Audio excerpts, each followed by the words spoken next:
Hey guys, what's up? We're back. Hey, we're part two. I made it. I made the cut. I didn't get voted off the island. Woohoo!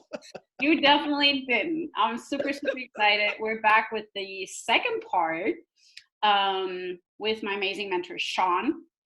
And I would say let's just dive into it. And Sure. I hope you guys, get even more value out of this one. All right, so let's go. All right, first question. What is the question based on your experience that you wish people would ask you more often so they would get the best out of you? That's such a powerful question. I've been around the industry in personal development for close to 40 years now. Say that question again so people can really grasp the strength that's behind that question. Okay. What is the question based on your experience you wish people would ask you more often so that they would get the best of you? That's a powerful question. And I hope everybody hears that and they answer this question for themselves. Now, you need to wait on answering your question till I answer mine so you can hear how smart I am. But I really want everybody to just think about that for a second, because there's something we want inside of us that we wish people would know more of, but maybe we hold it back. So the thing that I get asked, and it's not that often, is when everybody's waiting for that magical moment, that transitional moment when all of a sudden they step up and they go dun dun dun, and they got the big S on their chest and they got their gold cufflinks or whatever it is. The superwoman stance. Superwoman stance, right? You got your lariat and you got all of your whip. I guess the question is that I love when people ask me, and I can tell when they're asking it for the right reason, not just for conversation.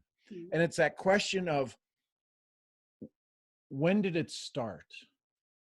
This idea of being better, this idea of being available, this idea of being present. How did that all happen? And in my first book, Mom and Dadpreneurs, I tell the story.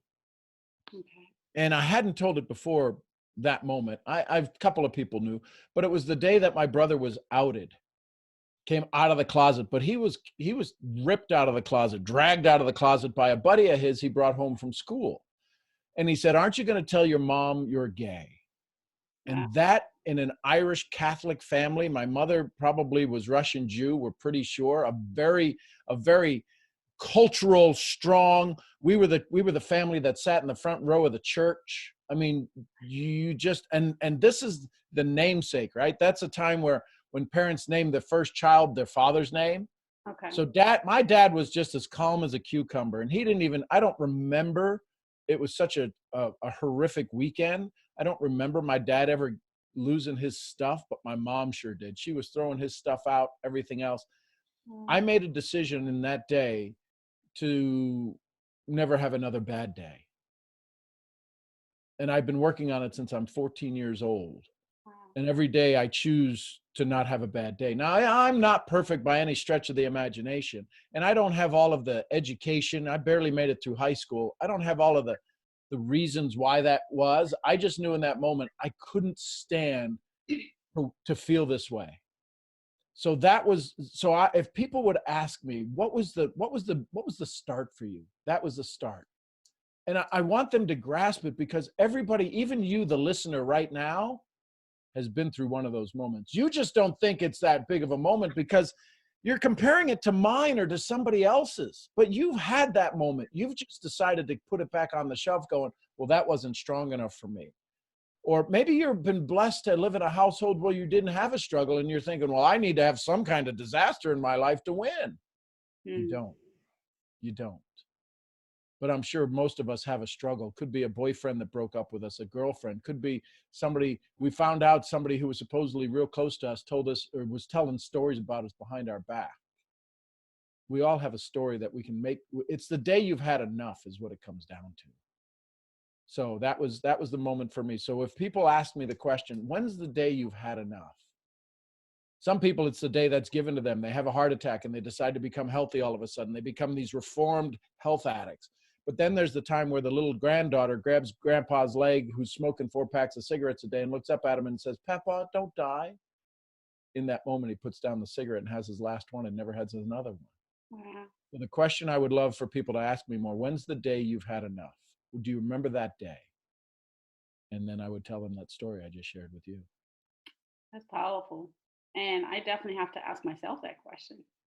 Definitely It's a good self-introspection, and it's a good journaling question, because I can promise you the first one, that when your audience, who's pretty amazing souls who follow you, when your audience asks that, they'll come up with something right away because they're good.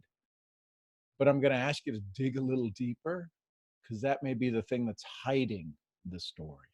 And that's what he's good in, digging deeper. That's something that blows me away. Like, we had this multiple times. I'm just the story with the bee. Those that have been following me and have watched the first episode of Sunday Slice with Stef, y'all remember that story. And it was him. He brought it up and he dig deeper.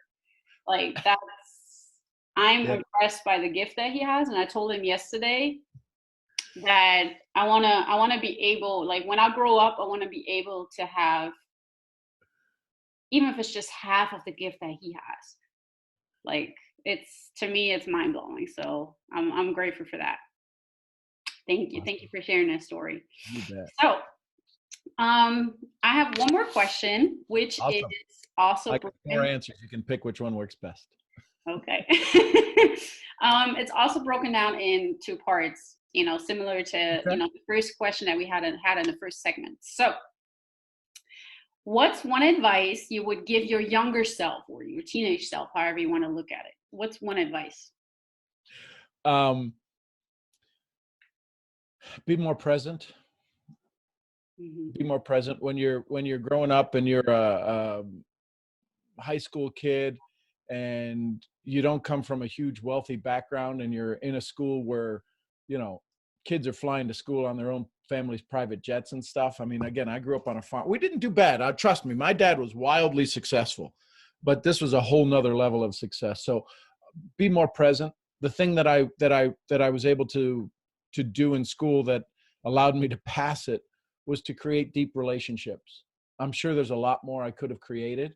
Mm-hmm. So that would be the question, that would be the advice, is to keep track of some relationships, because some of them have gone on to be senators, some have gone on to be presidents of global corporations, and I could call them, but how many of us, when they see somebody who becomes successful, we don't have the relationship, we go, I wonder if they think I'm just calling them because they've hit a high rank now. So that would be my suggestion, is keep the connections more alive. I like that. I think I have maybe 2 people, like, from my school time, 2 to 3, about that I still know. Not close, no, but know. Right. So everybody else, I have no idea what they do, where they at. I know some have families by now, so I think that's a powerful one. I like that. Yep. Awesome. Part number 2. What's the one thing you would like to have avoided?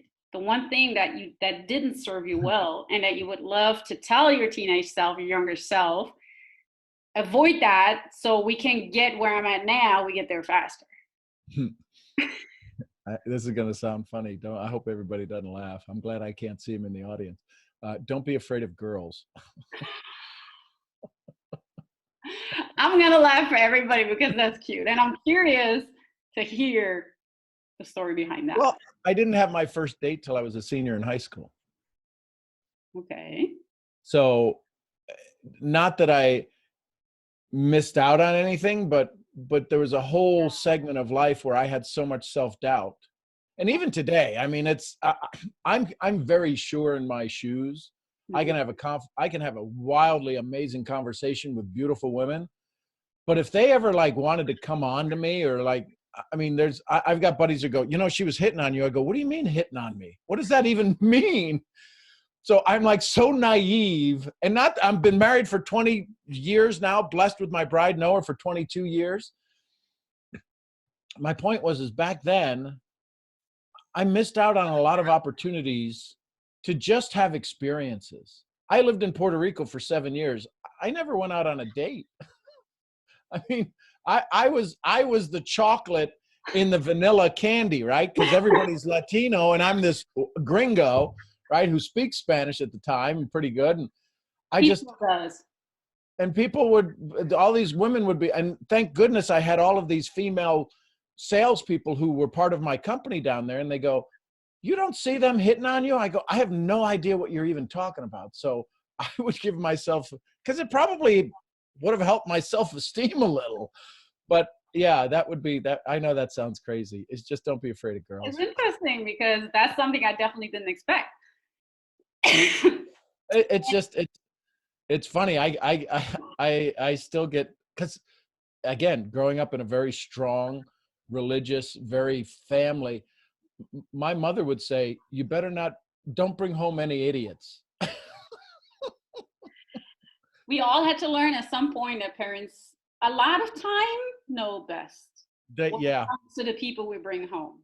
and yeah, and sometimes we bring somebody home, and boy, if they didn't pass the test, that's a Oh, whole nother story. So wow. yeah, that would be the one advice. And Sean actually mentioned something that I remember the first time I was on this call that made him so, I'm trying to look for the word. It warmed my heart was that after you said 22 years of being married, you still call your wife your bride. And I love Right. that. That was one of the things I heard on the first time I heard her speaking. And it just warmed my heart because I've never, ever met someone that does that after such a long time. I think that says a lot about you as a person. Well, and thank you. And the reason I do that is because my mentor taught me, don't ever forget the relationship you have. And so he used to call his wife his bride. And I said, why, how do you, I mean, I understand that there's usually a time frame on that. He said, well, I just ask her every day if she'll marry me. And most days she says yes. And I found that to be true. I ask my bride every morning, will you marry me? And most days she says yes. The day she doesn't say that, I don't call her my bride. I say, the love of my life.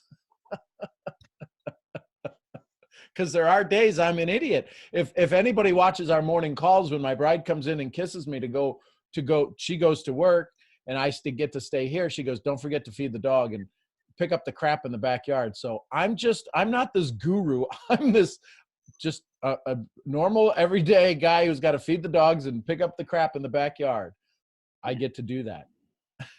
I just thought like that was like one of the first impressions I had of you, and I thought it was just super, super charming. And one last thing that I want to bring up because you just mentioned it, and I want to leave that with the audience before we wrap this up, was you said you get to.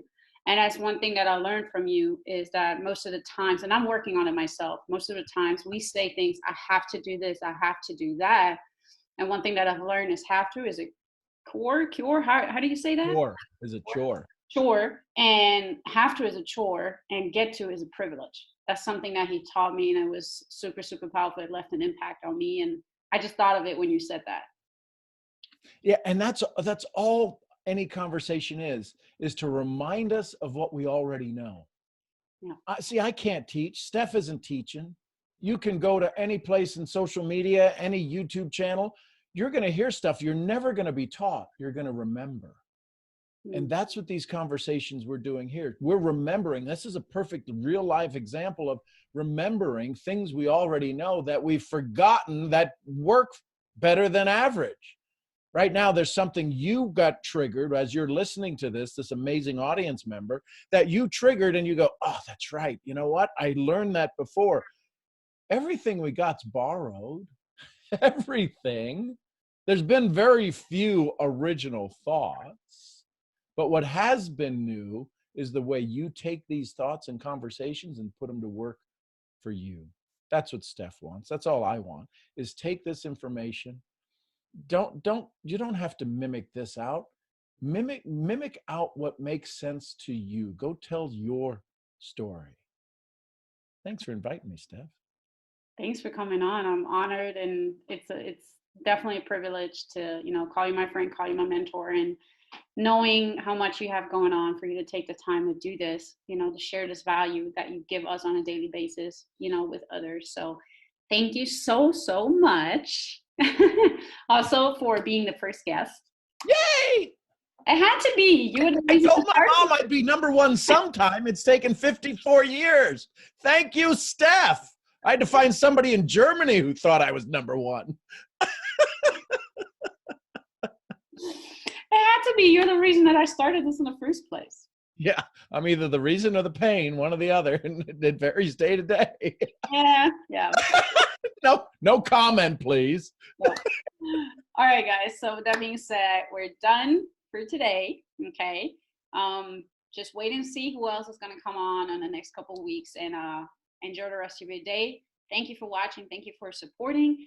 And as we said on the last episode, just drop in the comments what you've learned, what you've taken away from this. Maybe answer some of those questions yourself and share with us, because you maybe inspire someone else. Okay. So thank you for watching, and I see you guys soon. Bye, guys.